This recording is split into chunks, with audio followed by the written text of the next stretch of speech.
राज्यातील अधिकारी कर्मचाऱ्यांना जुनी सेवा निवृत्ती वेतन योजना लागू करण्यासंदर्भात नेमलेल्या समितीचा अहवाल प्राप्त झालाय.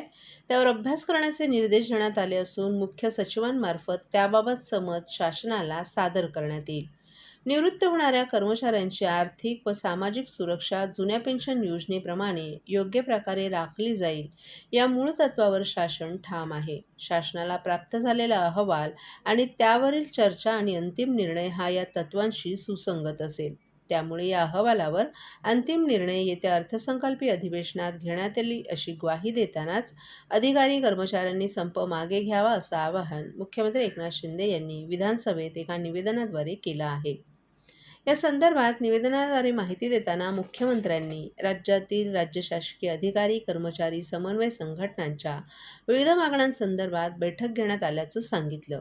या बैठकीस उपमुख्यमंत्री देवेंद्र फडणवीस आणि अजित पवार यांच्यासह आमदार आणि विविध संघटनांचे प्रतिनिधीही उपस्थित होते. जुनी पेन्शन योजना लागू करण्यासंदर्भात यापूर्वी शासनानं नेमलेल्या सुबोधकुमार समितीचा अहवाल शासनाला प्राप्त झालाय.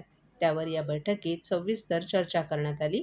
अधिकारी कर्मचारी संघटनेनं ज्या मागण्या केल्या होत्या त्यावर महत्त्वपूर्ण असे सकारात्मक निर्णय घेण्यात आल्याचंही त्यांनी सांगितलं.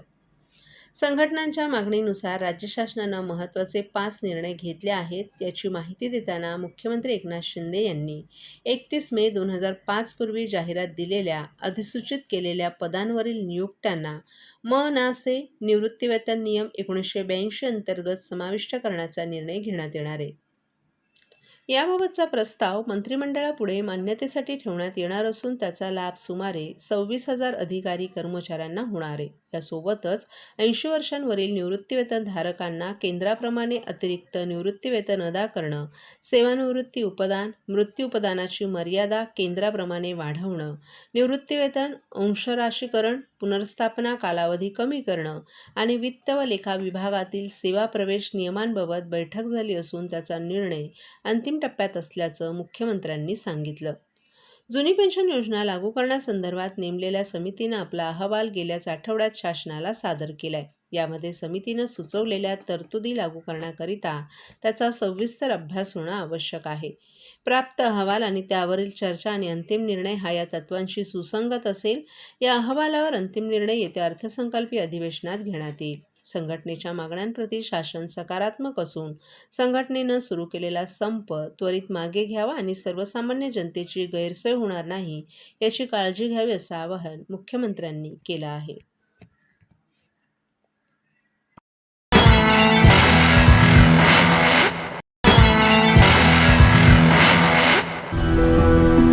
मैं घर घर जाके काम करती हूँ। मेरे हस्बैंड ऐसी बेलदारी मजदूरी करते हैं। पहले मैं टीके लगवाती थी, फिर ऐसा हुआ कि हम लोग काम करते थे, हमारा काम डाउन होने लगा। फिर हम गांव चले गए, फिर गांव से आए तो हम दोनों काम में बिजी हो गए।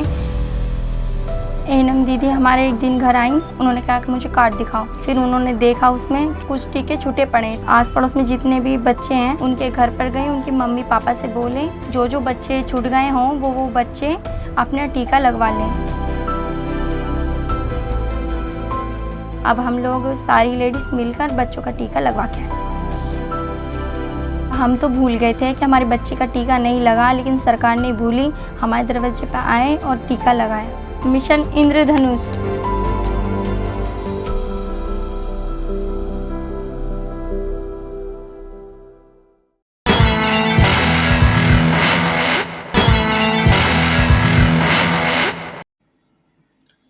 राज्यभरातील सहकारी गृहनिर्माण सोसायट्या आणि गृहनिर्माणासाठी अर्थपुरवठा करणाऱ्या Maharashtra state cooperative housing finance कॉर्पोरेशनच्या पंचवार्षिक निवडणुकीत दरवेळी मोठी चुरस लागलेली असते. यंदाच्या या पंचवार्षिक निवडणुकीत संपूर्ण पॅनल बिनविरोध निवडून आले. यामध्ये कोकण विभागातून 3 संचालक निवडून येतात. त्यात ठाण्यातून सीताराम राणे, मुंबईतून प्रकाश दरेकर आणि दत्तात्रय वडेर या तिघांची बुधवारी बिनविरोध निवड झाली आहे. मागच्या खेपेला या निवडणुकीसाठी कोर्टबाजी झाली होती. मात्र यावेळी काहीही न होता सर्व संचालकांच्या सहमतीनं निवडणूक बिनविरोध झाली आहे. त्यामुळे हाऊसिंग फायनान्स कॉर्पोरेशनचा सुमारे 30 ते 40 लाखांचा खर्च वाचणार आहे. दरम्यान कोकण विभागातून बिनविरोध निवड झालेले ठाणे जिल्हा हाऊसिंग फेडरेशनचे अध्यक्ष सीताराम राणे यांच्यावर अभिनंदनाचा वर्षाव होत आहे. आणि संपूर्ण महाराष्ट्रासाठी ही निवडणूक आहे.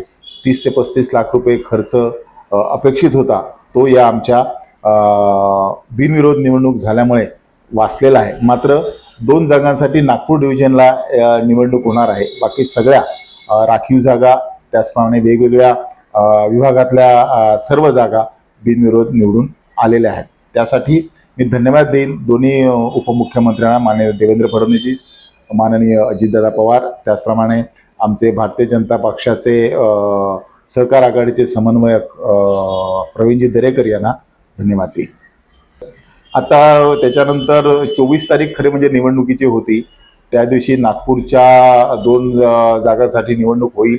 त्यांचा रिझल्ट आल्यानंतर पुढच्या 15 दिवसात पदाधिकाऱ्यांची निवड होईल आणि त्यानंतर कामकाजाला सुरुवात होईल. यावर्षी माननीय देवेंद्र फडणवीस आणखीन अजितदादा पवार यांनी आश्वासन दिलेलं आहे की हे जे फायनान्स कॉर्पोरेशन आहे त्या महाराष्ट्रातल्या सर्व प्रकारच्या गृहनिर्माण संस्थांसाठी अर्थपुरवठा करण्याची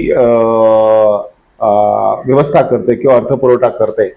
पण गेली काही वर्ष शासनाकडून किंवा वेगवेगळ्या संस्थांकडून आम्हाला जे रक्कम मिळायची, कर्ज हमी मिळायची शासनाकडून, ती मिळत नसल्यामुळे ते बंद झालेलं होतं. आणि यावेळी दोन्ही उपमुख्यमंत्र्यांनी आम्हाला आश्वासन दिलेलं आहे की आता मोठ्या प्रमाणात सेल्फ डेव्हलपमेंटसाठी शासनाने पुढाकार घेतलेला आहे. महाराष्ट्र शासनाने मात्र माननीय देवेंद्र फडणवीस मुख्यमंत्री असताना सेल्फ डेव्हलपमेंट करणाऱ्या गृहनिर्माण संस्थांसाठी वेगवेगळ्या सुविधा दिलेल्या आहेत आणि त्या जर करायच्या असतील तर त्यांना कर्ज देणारी चांगली सक्षम संस्था हवी.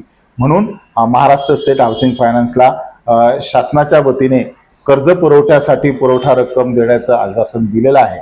आणि ते जर झालं तर महाराष्ट्रातल्या सर्व प्रकारच्या सहकारी गृहनिर्माण संस्थांना पुनर्विकास करताना किंवा सेल्फ रिडेव्हलपमेंट करताना अर्थसहाय्य मोठ्या प्रमाणात या फायनान्स कॉर्पोरेशनच्या माध्यमातून दिलं जाईल.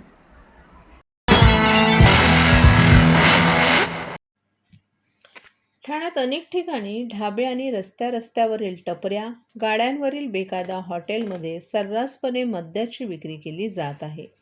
तर परराज्यातील दारूचा ठाण्यात महापूर आहे.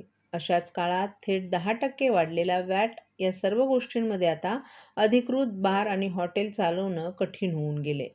ही बेकायदा मद्यविक्री बंद करा असं साकडं अधिवेशनात मुख्यमंत्र्यांना निवेदन देत घालण्यात येणार आहे. अन्यथा पोलीस आणि राज्य उत्पादन यांनी कारवाई न केल्यास येत्या 31 डिसेंबरपासून ठाण्यातील परमिट रूम, बार, हॉटेल असोसिएशननं हॉटेल बंदचा इशारा दिलाय. तसंच सर्व परमिट गव्हर्नमेंटला परत करत बेकायदेशीरपणे हॉटेल चालू असा इशारा देखील हॉटेल संघटनांनी दिला आहे. त्याचबरोबर हॉटेल चालकांना दिवसाढवळ्या आणि मध्यरात्री हल्ला केला जातो या संदर्भात देखील पोलीस प्रशासन कुठलीही कठोर पावलं उचलून कारवाई करत नसल्यामुळे हॉटेल संघटनांनी नाराजी व्यक्त केली आहे. फिर अपना कोई गवर्नमेंट का जो एक्टिविटीज है गवर्नमेंट के साथ हम लोग रहेंगे.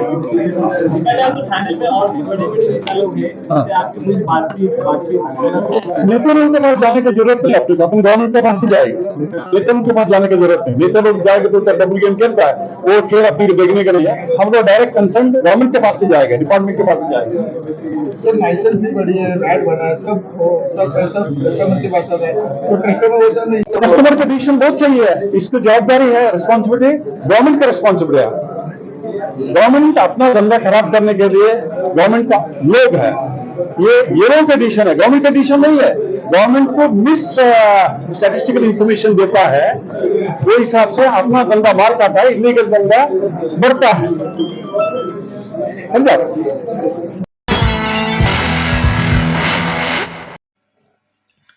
ठाणे महानगरपालिका क्षेत्रातील जे करदाते मालमत्ता कर चालू वर्षाच्या मागणीसह एकत्रित महापालिकेकडे जमा करतील अशा करदात्यांना त्यांच्या थकीत मालमत्ता करावर कर आधान नियम 41(1) अन्वये आकारण्यात येणारी शास्ती माफ करण्याचा धोरणात्मक निर्णय घेण्यात आलाय.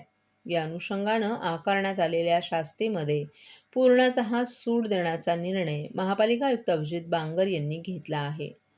जे करदाते 15 डिसेंबर 2023 ते 31 डिसेंबर 2023 या कालावधीमध्ये थकीत मालमत्ता कर चालू वर्षाच्या मागणीसह एकत्रित महापालिकेकडे जमा करतील, अशा करदात्यांना त्यांच्या थकीत मालमत्ता करावर कराधान नियम 41(1) अन्वये आकारलेल्या शास्तीत 100% सवलत देण्यात येणार आहे. तसेच जे करदाते 1 जानेवारी 2024 ते 15 जानेवारी 2024 या कालावधीत थकीत मालमत्ता कर चालू वर्षाच्या मागणी आणि कराधान नियम 41(1) अन्वये आकारलेल्या शास्तीच्या 25% रकमेसह एकत्रित महापालिकेकडे जमा करतील, अशा करदात्यांना त्यांच्या थकीत मालमत्ता करावर कराधान नियम 41(1) अन्वये आकारलेल्या शास्तीवर 75% सवलत देण्यात येणार आहेत. तसंच जे करदाते 16 जानेवारी 2024 ते 31 जानेवारी 2024 या कालावधीत थकीत मालमत्ता कर चालू वर्षाच्या मागणी आणि कराधान नियम 41(1) अन्वये आकारलेल्या शास्तीच्या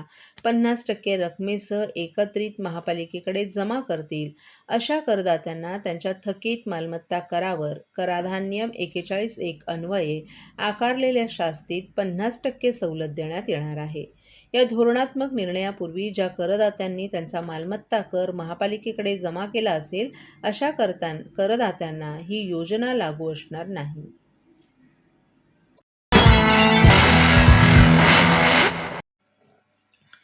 ठाणे महानगरपालिका क्षेत्रातील जे करदाते मालमत्ता कर चालू वर्षाच्या मागणीसह एकत्रित महापालिकेकडे जमा करतील, अशा करदात्यांना त्यांच्या थकीत मालमत्ता करावर कराधान नियम 41(1) अन्वये आकारण्यात येणारी शास्ती माफ करण्याचा धोरणात्मक निर्णय घेण्यात आलाय.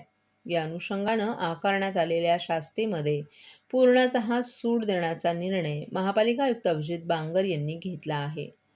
जे करदाते 15 डिसेंबर 2023 ते 31 डिसेंबर 2023 या कालावधीमध्ये थकीत मालमत्ता कर चालू वर्षाच्या मागणीसह एकत्रित महापालिकेकडे जमा करतील, अशा करदात्यांना त्यांच्या थकीत मालमत्ता करावर कराधान नियम 41(1) अन्वये आकारलेल्या शास्तीत 100% सवलत देण्यात येणार आहे. तसेच जे करदाते 1 जानेवारी 2024 ते 15 जानेवारी 2024 या कालावधीत थकीत मालमत्ता कर चालू वर्षाच्या मागणी आणि कराधान नियम 41(1) अन्वये आकारलेल्या शास्तीच्या 25% रकमेसह एकत्रित महापालिकेकडे जमा करतील, अशा करदात्यांना त्यांच्या थकीत मालमत्ता करावर कराधान नियम 41(1) अन्वये आकारलेल्या शास्तीवर 75% सवलत देण्यात येणार आहेत. तसंच जे करदाते 16 जानेवारी 2024 ते 31 जानेवारी 2024 या कालावधीत थकीत मालमत्ता कर चालू वर्षाच्या मागणी आणि कराधान नियम 41(1) अन्वये आकारलेल्या शास्तीच्या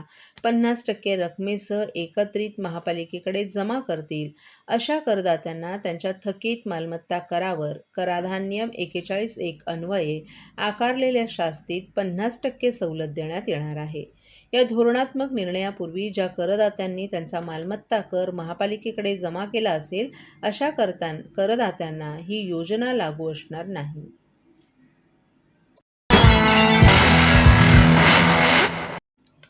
ओबीसींच्या संविधानिक आरक्षणासमोर कधी नव्हे तेवढं मोठं आव्हान उभं टाकलंय. प्रबळ मराठा समाजानं ओबीसींमधूनच 50%च्या आतील आरक्षणाची मागणी लावून धरली आहे. मराठ्यांना सरसकट कुणबी जातीचे दाखले मिळावेत म्हणून तीव्र आंदोलनं सुरू केली आहेत. त्यामुळे ओबीसींच्या आरक्षण हक्कावरच गदा येणार आहे. ओबीसींमध्ये आगरी, कोळी, कुणबी, भंडारी, माळी या जाती आणि सर्व सुतार, लोहार, तेली आदी बलुतेदार जाती, तसंच विमुक्त जाती, भटक्या जमाती आणि विशेष मागास प्रवर्ग अशा एकूण 510 जाती येतात. त्याची लोकसंख्या 52% असूनही त्यांना फक्त 32% आरक्षण मिळतं. आणि या तुटपुंज आरक्षणात सामाजिक, शैक्षणिक, आर्थिक तसंच राजकीयदृष्ट्या वर्चस्व असणारा प्रस्थापित मराठा समाज ओबीसींच्या कोट्यातूनच आरक्षण मागत आहे. सरकार देखील मराठ्यांना झुकतं माप देण्याचा प्रयत्न करतोय. त्यामुळे ओबीसी विद्यार्थी आणि युवा पिढीच्या भवितव्याचा गंभीर प्रश्न निर्माण होणार आहे. या आणि अशा इतर अनेक प्रमुख मागण्यांसाठी रविवारी 17 डिसेंबर रोजी सायंकाळी 3 वाजता भिवंडी येथे सोनाळे मैदानात सकल ओबीसी समाजाच्या वतीनं ओबीसी एल्गार महामेळाव्याचं आयोजन करण्यात येणार आहे. या महामेळाव्यातील मागण्या प्रस्थापित मराठी जातींचा ओबीसीमध्ये समावेश करू नका. बिहारच्या धर्तीवर महाराष्ट्रातही जातन्याय जनगणना करा. राज्यातील सेवेतील ओबीसींचा अनुशेष विशेष मोहिमेद्वारे भरून काढावा. ओबीसींना लोकसभा आणि विधानसभेत आरक्षण लागू करा. महिला आरक्षणात ओबीसी महिलांना 27% आरक्षण द्या. स्थानिक स्वराज्य संस्थांमधील कमी झालेली ओबीसी आरक्षण पूर्ववत करा. ओबीसी विद्यार्थिनींसाठी मंजूर झालेली 72 वसतिगृह जिल्हावार त्वरित सुरू करावीत. त्यासाठी सावित्रीबाई फुले आधार योजना सुरू करा, अशा मागण्या करण्यात आल्या. या ओबीसी एल्गार महामेळाव्याला केंद्रीय पंचायती राज राज्यमंत्री कपिल पाटील, राज्याचे अन्न व पुरवठा मंत्री छगन भुजबळ, ओबीसी जनमोर्चाचे अध्यक्ष प्रकाश अण्णा संडगे, राष्ट्रीय ओबोली महासंघाचे अध्यक्ष बबनराव तायवाडे, माजी खासदार जगन्नाथ पाटील आदी सर्वदलीय ओबीसी नेते उपस्थित राहून मार्गदर्शन करणार आहेत. तरी ओबीसींनी या महामेळाव्याला लाखोंच्या संख्येनं उपस्थित राहावं असं आवाहन ओबीसी समन्वय समिती ठाणे अध्यक्ष दशरथ पाटील यांनी केलं आहे. केलेली आहे की किसन कथोरे साहेबांनी विनंती केलेली आहे. ह्या सगळ्यांना आम्ही विनंती, पडवलकरांना विनंती केली आणि ही सगळे नेते उपस्थित राहणार आहेत. तेव्हा मला असं वाटतं की त्या दिनी देखील त्यांची भाषणं ऐकून तुम्ही निश्चित प्रसाद चांगल्या प्रकारे करावा अशी मी आपल्या सगळ्यांना विनंती करतोय.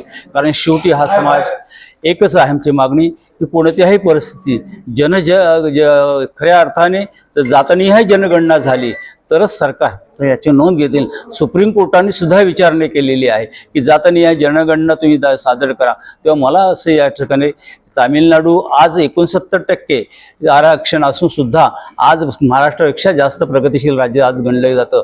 याचा अर्थ आरक्षणाचा काही परिणाम काही होत नाही. एकूणच या ठिकाणी MPSC गेल्या वर्षी जो 2022चा खाली रिझल्ट लागला ती गुणवत्ता तर इक्वल टू आहे. म्हणजे अगदी भटकळीमध्ये जातीपर्यंत सुद्धा आरक्षण आहे. याचा अर्थ सगळ्या समाजामध्ये बुद्धिवंत माणसं आहेत आणि जो काय अर्धपोटी आहे, उपाशी अशा सगळ्या माणसांना त्या ठिकाणी आरक्षण मिळायला पाहिजे ही भावना आहे. आणि संविधानाने जो आधार जी घटना दिलेली आहे त्याप्रमाणे आम्हाला या ठिकाणी आरक्षण दिलं पाहिजे. ओबीसीमध्ये कोणत्याही प्रकारे मराठा समावेश करू नये ही आमची मागणी कायम राहील. जातनिहाय जनगणना करावी ही मागणी राहील अशी या ठिकाणी विनंती करतो.